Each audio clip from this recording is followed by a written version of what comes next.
Astaghfirullah. Bismillahirrahmanirrahim.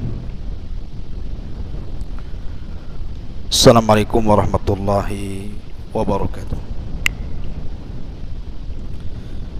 Alhamdulillah wassalatu wassalamu ala Rasulillah wa ala alihi wa sahbihi wa mawalah wa la hawla wa la quwata illa billahi wa ba'du. Qala Allahu azza wa jal, ya ayyuhalladzina amanu taqullaha haqqa tuqatih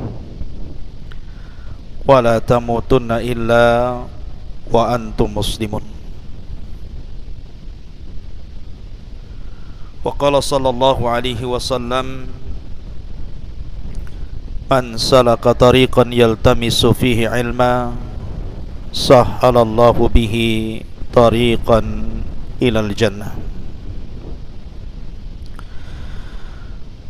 Ma'asyiral muslimin yang dimuliakan Allah Subhanahu wa taala,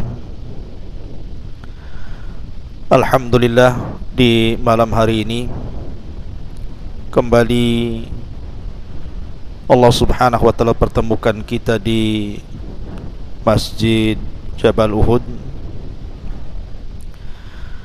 Dan kajian di malam hari ini kita akan membahas tentang dua wanita atau dua sepasang laki-laki dan perempuan di zaman Nabi sallallahu alaihi wasallam yang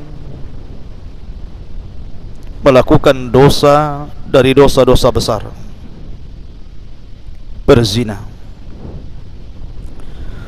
Tetapi ending keduanya Allah Subhanahu wa taala masukkan ke dalam surga atas lisan Nabi sallallahu alaihi wa ala alihi wasallam.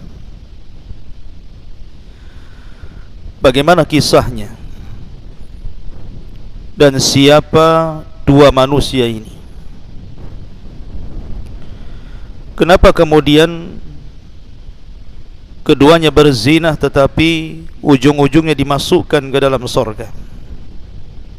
Dan apa faedah-faedah dari kisah yang akan saya kisahkan di malam hari ini? Nabi sallallahu alaihi wasallam sampai-sampai mengatakan, laqad tabat taubatan law qusimat ala sab'ina min ahlil madinati lawasi'athum. Sungguh wanita pezina itu telah melakukan tobat. Kalau seandainya tobatnya dibagikan kepada 70 dari penduduk kota Madinah, itu sudah mencukupkan mereka. Maka dari sini menunjukkan bahwa wanita pezina ini dimasukkan oleh Allah Subhanahu wa taala ke dalam surga karena Allah terima taubatnya. Begitu juga kisah laki-laki pezina mengalami hal yang sama, oleh Nabi sallallahu alaihi wasallam mendapatkan jaminan masuk ke dalam surga karena taubatnya telah diterima. Yang pertama, kisah wanita Al-Ghamidiyah. Munculnya wanita Ghamidiyah ini berdasarkan riwayat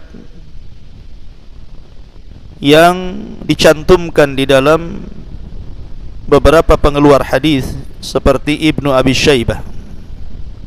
Walaupun Imam Malik dalam kitab Muwatta'nya hanya menyebutkan ja'at imra'atun, tetapi ulama apabila berkisah tentang wanita pezina yang masuk surga ini, mereka menyebutnya dengan qissatu taubatil ghamidiyati minaz zina. Kisah tobatnya wanita Ghamidiyah karena melakukan perzinahan. Ma'asyiral muslimin yang dimuliakan Allah Subhanahu wa taala, Wanita Ghamidiyah ini satu di antara sekian sahabat-sahabat yang hidup di zaman Nabi SAW, dan dia sudah pernah menikah dengan seorang sahabat Nabi dan tinggal di kota Madinah. Dan Allah Subhanahu wa taala takdirkan wanita Ghamidiyah ini terjerumus kepada dosa besar, mengikuti hawa nafsunya, perbuatan keji perzinahan. Kemudian dia pun menyesal dan ingin bertobat kepada Allah Subhanahu wa taala. Akhirnya wanita ini berkeinginan untuk datang kepada Nabi SAW dan ingin dirajam. Ketika Nabi SAW duduk-duduk di Masjid Nabawi, dan di situ penuh dengan para sahabat Rasul dari kalangan Muhajirin dan Ansar dan para pembesar sahabat, tiba-tiba kemudian wanita ini datang menemui Nabi SAW.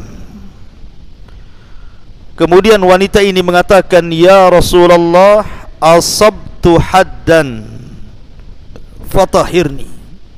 Rasul, sungguh aku terjerumus kepada dosa yang ada hukumannya di dunia, had. Dalam riwayat, zanaitu fatahirni, aku berzinah, bersihkan aku. Maka Nabi SAW tiba-tiba berubah wajahnya. Fahmarra wajhun Nabi SAW hatta kada yaqturu daman. Sampai-sampai Nabi SAW memerah wajahnya, seolah-olah darah Nabi SAW memenuhi wajahnya. Dan Rasul SAW berusaha untuk memalingkan wajahnya ke sebelah kanan. Artinya seolah-olah Rasul tidak mau dengar, tidak mau mendengar pengakuan wanita ini. Kemudian Nabi SAW menyuruh wanita ini untuk pulang, seolah-olah tidak terjadi apapun. Artinya bahwa kalaulah seandainya wanita ini tidak mengaku kalau dia berzinah, itu lebih baik. Bertobatlah kepada Allah Subhanahu wa ta'ala dalam kesendiriannya. Jangan pula datang minta dihukum. Itu maunya Nabi SAW. Tetapi wanita ini bukan wanita biasa. Ini wanita merdeka, wanita beriman, wanita yang kuat ketakwaannya kepada Allah Subhanahu wa ta'ala dalam hatinya.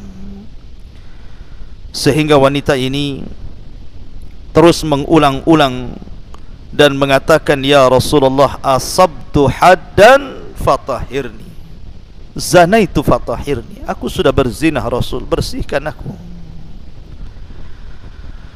Maka akhirnya Nabi SAW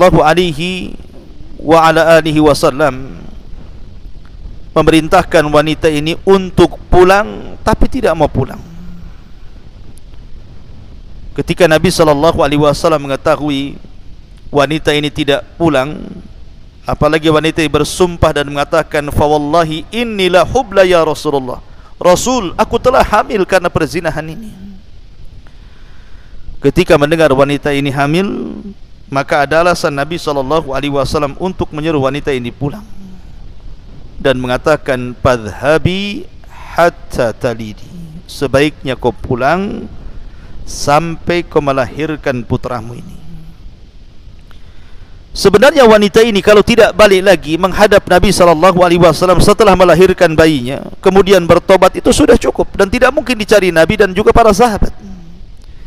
Tapi sekali lagi wanita ini kuat imannya.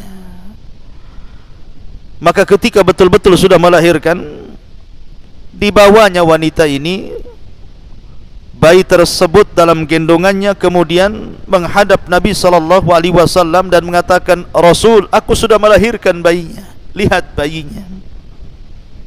Aku sekarang ingin bertobat. Tolong rajam diriku." Maka Nabi SAW kedua kalinya mengatakan, "Idhabi fardi'ihi hatta taftimihi." sebaiknya kau pulang, besarkan dulu bayimu. Kalau engkau dirajam kemudian mati, siapa yang akan merawat bayimu? Siapa yang akan menyusui bayimu? Sebaiknya kau pulang, susui dulu bayimu selama 2 tahun sempurna, baru kau balik lagi. Rasul memberikan kesempatan kedua untuk bertobat wanita ini tanpa harus dirajam. Lihat bagaimana indahnya Islam. Jadi hukum hudud itu tidak lantas kemudian orang minta dihukum hudud langsung dirajam, tetapi diberikan kesempatan untuk bertobat kepada Allah Azza wa Jalla, supaya jangan sampai terkena had. Tetapi wanita ini memang kuat imannya. Ketika sudah selesai menyusui 2 tahun sempurna dan bayinya sudah bisa makan roti, maka dia pun kemudian datang kepada Nabi SAW dengan anaknya, wa fi yadihi kisratun min khubzin. Sementara anak itu sudah memegang roti, artinya sudah makan. Kemudian wanita ini mengatakan, "Hadza ya Nabi Allah, qad fatamtuhu wa qad akalat ta'am." Rasul, lihat bayi ini. Bayi ini sudah kususui, bahkan sudah bisa makan.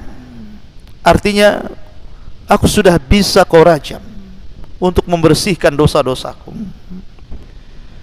Maka Nabi SAW kemudian mengambil bayi tersebut. Kemudian Nabi SAW berkhutbah di hadapan para sahabatnya, siapa yang mengkafil bayi ini, maka ku jadikan temanku di sorga. Kemudian setelah itu Rasul memerintahkan untuk melobangi tanah sampai dada wanita tersebut. Kemudian wanita tersebut dipendam sampai dadanya.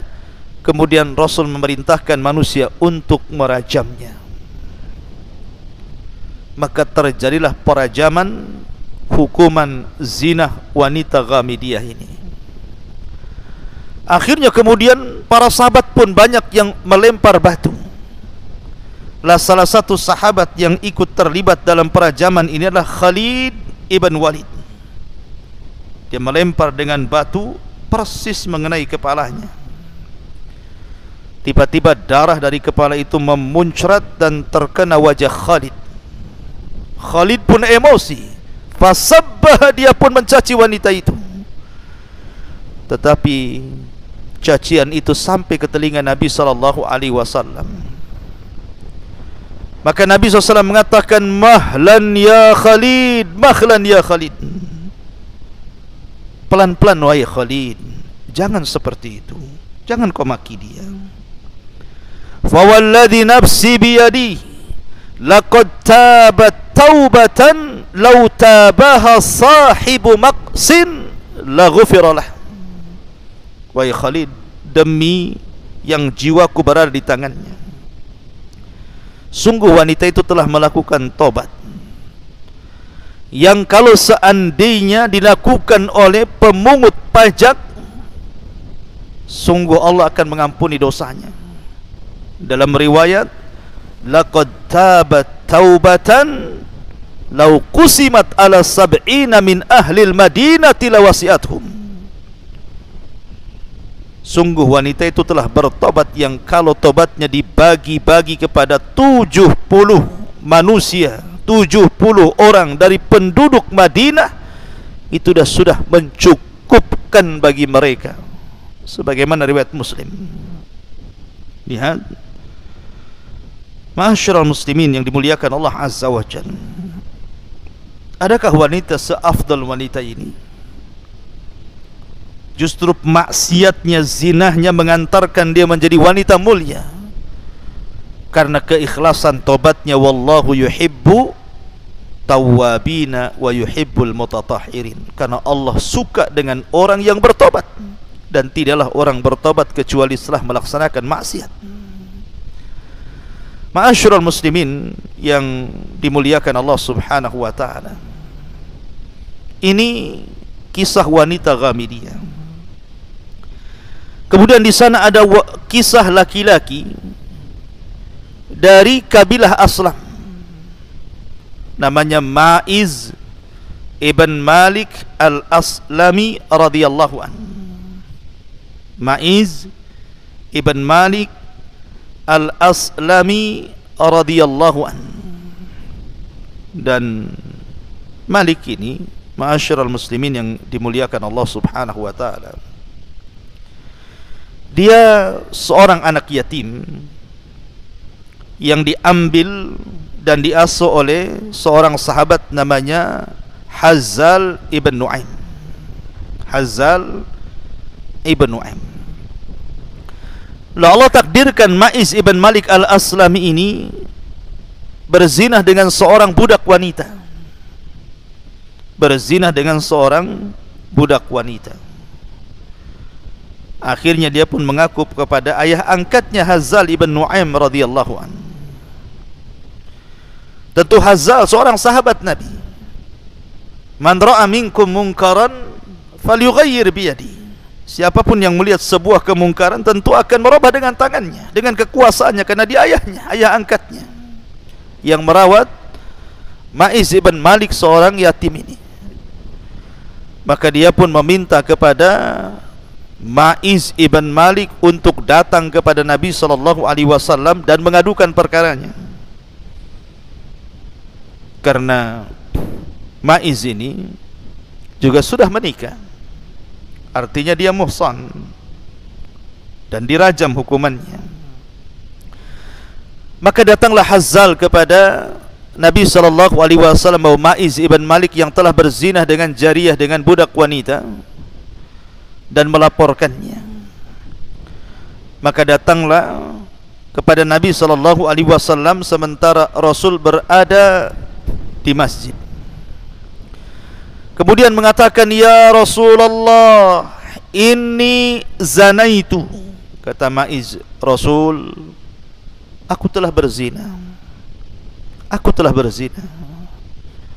Fa'arada anhu Nabi sallallahu alaihi wasallam, tapi Rasul tidak mau melihat Ma'iz, seolah-olah tidak usah ngaku. Tapi Ma'iz berteriak lagi, ya Rasulullah, inni zanaitu. Rasul, aku telah berzina. Sampai 3 kali Rasul tidak mau melihat Ma'iz. Sampai Rasul mengatakan, waihaka, irji fastaghfirillah wa tub ilaihi. Celaka engkau wahai Ma'iz, pulang kau, pulang sana, mintalah ampun kepada Allah Azza wa Jalla, bertobat kepada Allah.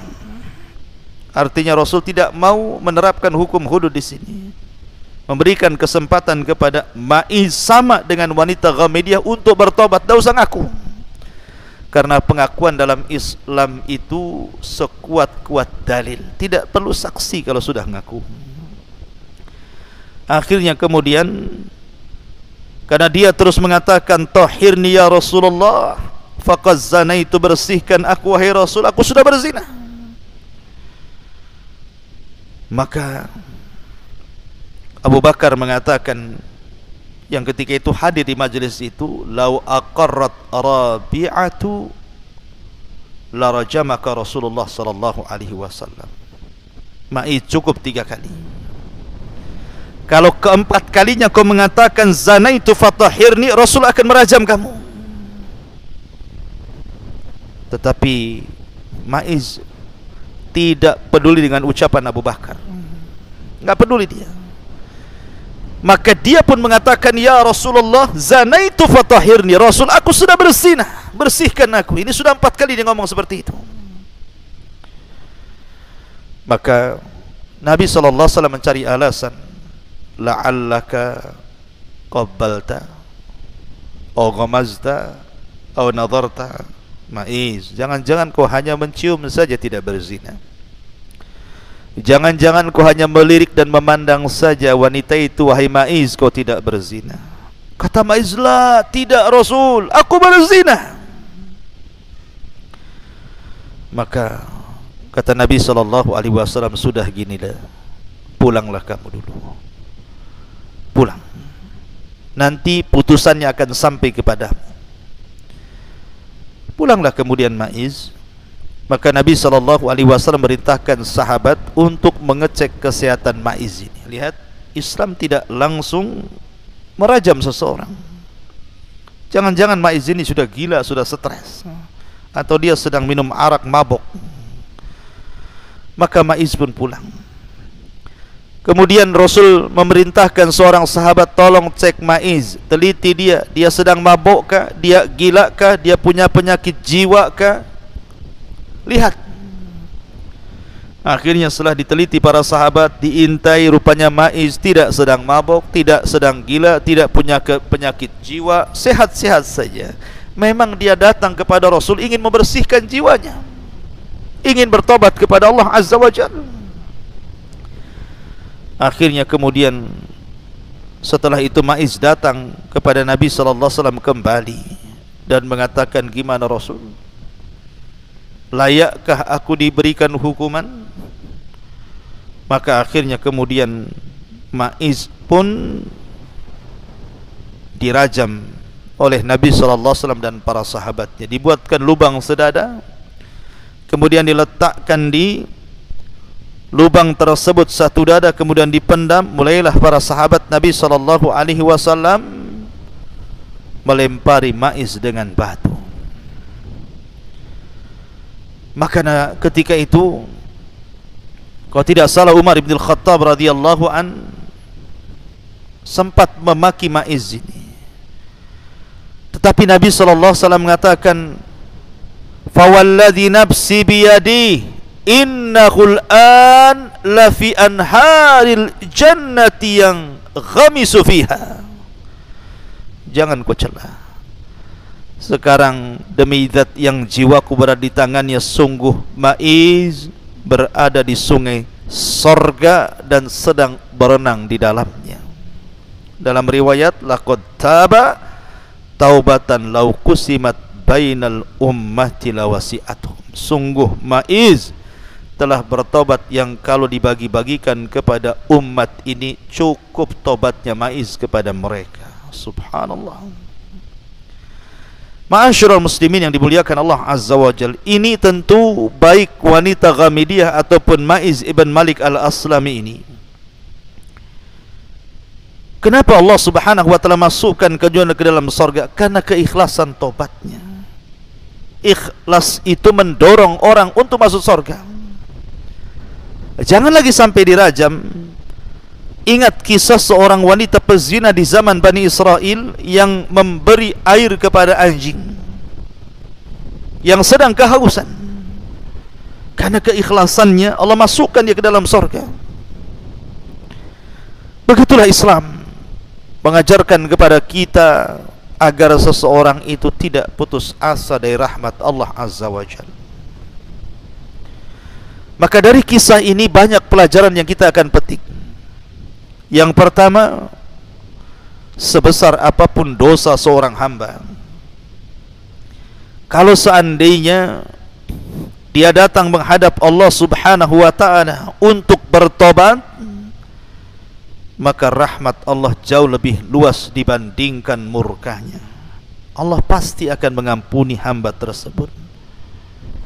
Ya ibna Adam, lau ataitani bikurabil ardi khataya thumma lakitani la tusyrik bi syai'an la ataituka bikurabiha maghfiratan. Wahai anak Adam, kalau engkau membawa dosa seberat bumi, asal kau datang bertobat dan tidak menyekutukan aku, ku datang dengan seberat bumi ampunan. Qul ya ibadiyalladzina asrafu ala anfusihim la taqnatu min rahmatillah innallaha yaghfiru dzunuba jami'a innahu huwal ghafurur rahim.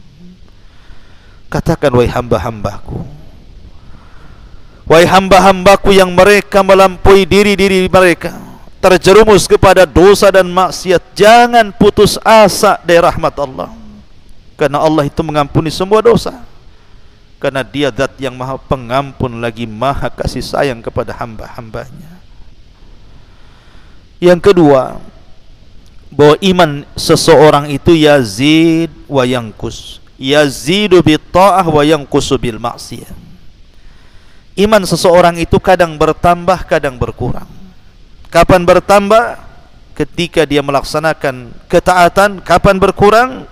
Ketika dia melakukan kemaksiatan. Ya, karena Rasul mengatakan la yazni zani hina yazni wa huwa mu'min. Tidaklah seorang pezina ketika berzina, sedangkan ketika berzina maka dia seorang mukmin. Tidaklah seorang pezina tatkala dia berzina dia seorang mukmin, kata Rasul. Kata Imam Nawawi rahimahullahu taala, maknanya artinya la yaf'alu hadhil ma'asi wa huwa kamilul iman. Orang yang melakukan maksiat seperti ini ketika dia bermaksiat sehakikatnya tidak sempurna imannya, artinya dia sedang kurang imannya. Kemudian yang ketiga, kamalu ilmillah wa hikmatihi wa rahmatihi bi ibadihi fi syar'il hudud. Kesempurnaan pengetahuan Allah, kesempurnaan hikmah dan rahmat Allah kepada hamba-hambanya ketika Allah mensyariatkan syariat hudud. Hudud ini sebuah hukuman dari Allah, dan itu seadil-adilnya hukuman. Bukan Rasul yang membuat hukuman hudud, bukan para sahabat, bukan. Hukum hudud ini datang dari Allah subhanahu wa ta'ala, dan tidaklah Allah subhanahu wa ta'ala membuat sebuah hukum kecuali ada hikmah dan kebaikan di dalamnya. Dan ini keadilan dari Allah subhanahu wa ta'ala demi menjaga supaya terjaganya nasab, karena Islam itu menjaga nasab. Kemudian juga di sini ada tahdzir, yang keempat, asyadid, yang sangat kuat, peringatan yang sangat kuat agar seseorang itu jangan terjerumus kepada dosa zina. Allah mengatakan wala taqrabuz zina innahu kana fahishatan wa sa'a sabila. Jangan dekat-dekat zina, dekat pun jangan, apalagi berzina, karena itu sebuah keburukan dan seburuk-buruk jalan. Kemudian juga yang kelima di sini ada tahdzir dari fitnah wanita. Karena Rasul mengatakan, "Ma taraktu ba'di fitnatan hiya adharru 'alal rijali minan nisa." Tidaklah aku tinggalkan setelahku fitnah yang jauh lebih bahaya bagi laki-laki dibandingkan fitnah wanita. Karena hancurnya Bani Israel, kenapa? Karena wanita. Kenapa Nabi Musa alaihi salatu wasalam dan Bani Israel sampai diazab oleh Allah di negeri linglung selama 40 tahun, mereka tidak bisa keluar dari situ? Ada yang mengatakan salah satu penyebabnya, walaupun banyak versi, karena kisah Bal'am ibn Ba'urah. Ada yang mengatakan azabnya bukan diletakkan di negeri linglung, tetapi disebarnya penyakit taun, penyakit yang mematikan. Itu disebabkan karena kisah Bal'am ibn Ba'urah. Ketika dia tidak bisa mendoakan kecelakaan kepada Musa dan Bani Israel, dia mengutus wanita-wanita untuk menggoda, akhirnya melakukan perzinahan dengan orang pilihan Nabi Musa. Terjadilah azab. Itulah fitnah wanita. Ma'asyiral muslimin yang dimuliakan Allah Azza wa Jalla, dari sinilah maka ada adab-adab yang diajarkan kepada kita dalam Islam untuk menghindari fitnah ini, baik anda laki-laki atau perempuan. Seperti kenapa Islam memerintahkan wanita untuk tinggal di rumah dan tidak keluar dengan tabarrujal jahiliyah, bertabarruj, berdandan seperti dandan jahiliyah. Itu demi supaya mencegah adanya perzinahan. Atau Islam mengajarkan kenapa wanita harus keluar dengan mahramnya, masafatas safar, jarak safar. Ini demi terjaganya wanita itu kehormatannya dan tidak mengundang perzinahan. Atau kenapa Islam sampai memerintahkan wanita untuk berhijab? Ya, karena Allah yang mengatakan, ya ayyuhan nabi qul li azwajika wa banatika wa nisa'il mu'minin yudnina 'alaihinna min jalabibihin dzalika adna an yu'rafna fala yu'dzaina wa kana Allah ghafurur rahim. Wahai Nabi, katakan kepada istri-istrimu, anak wanitamu, wanita-wanita muslimin, hendaklah mereka melemparkan jilbab mereka, karena itu lebih mudah dikenali dan tidak mudah diganggu. Tidak mudah diganggu, tidak mudah mengundang syahwat perzinahan. dan Allah Maha Pengampun lagi Maha Penyayang. Atau kenapa Islam melarang seorang wanita keluar, tidak boleh menggunakan wewangian? Karena Rasul mengatakan, ayyumamra'atin ista'tarat famarrat biqaumin liyajidu rihaha fahiya zaniyah. Siapapun wanitanya keluar berwangi-wangi, kecium kaum, maka Rasul mengatakan wanita itu sama dengan wanita pezina, naudzubillah. Atau secara umum Allah memerintahkan baik perempuan laki-laki untuk menundukkan pandangan. Kullil mu'minin yaghuddu min absarihim wa yahfadhu furujahum dzalika azka lahum innallaha khabirum bima yasnaun. Qul wa kullil mu'minati yaghdudna min absarihin wa yahfadna furujahun. Katakan ya Muhammad kepada laki-laki yang beriman agar mereka menundukkan pandangan-pandangan mereka dan menjaga kemaluan mereka, itu lebih suci bagi mereka, dan Allah Maha mengetahui apa yang mereka lakukan. Dan katakan pula kepada wanita-wanita mukminah agar mereka menundukkan pandangan dan menjaga kemaluan mereka. Lihat bagaimana Islam menutup jalan menuju perzinahan sampai kepada ghaddul basar. Begitu juga laki-laki. Kita tahu laki-laki itu wanita dan laki-laki itu dikatakan syaqaiqur rijal. Jadi wanita itu syaqaiq ar-rijal. Bukan hanya wanita yang diperingatkan dan diberikan adab-adab syar'i agar terhindar dari perzinahan, laki-laki juga sama. Tidak boleh seorang laki-laki juga masuk ke sembarang rumah. Anda bertamu tidak ada suaminya, dilarang masuk. Bahkan memasukkan wanita ajnabi ke dalam rumahnya pun tidak boleh, kecuali karena sebuah hajat yang mendesak atau karena ada mahramnya. Tidak boleh berkhalwah, berdua-duaan, termasuk juga musafaha, bersalaman dengan wanita yang bukan mahramnya, dan begitu seterusnya. Artinya bahwa sedemikian tingginya Islam sehingga Allah Subhanahu wa taala membahasakan jangan dekat-dekat zina, apapun wasilah menuju perzinahan tutup serapat-rapatnya. Ma'asyiral muslimin yang dimuliakan Allah Subhanahu wa taala, inilah faedah dari kisah seorang wanita Ghamidiyah yang berzina dan seorang laki-laki Ma'iz ibn Malik al-Aslami radhiyallahu anhu wa radhiyallahu anha. Subhanakallahumma wa bihamdika asyhadu an la ilaha illa anta astaghfiruka wa atubu ilaik. Allahu ta'ala alam. Assalamualaikum warahmatullahi wabarakatuh.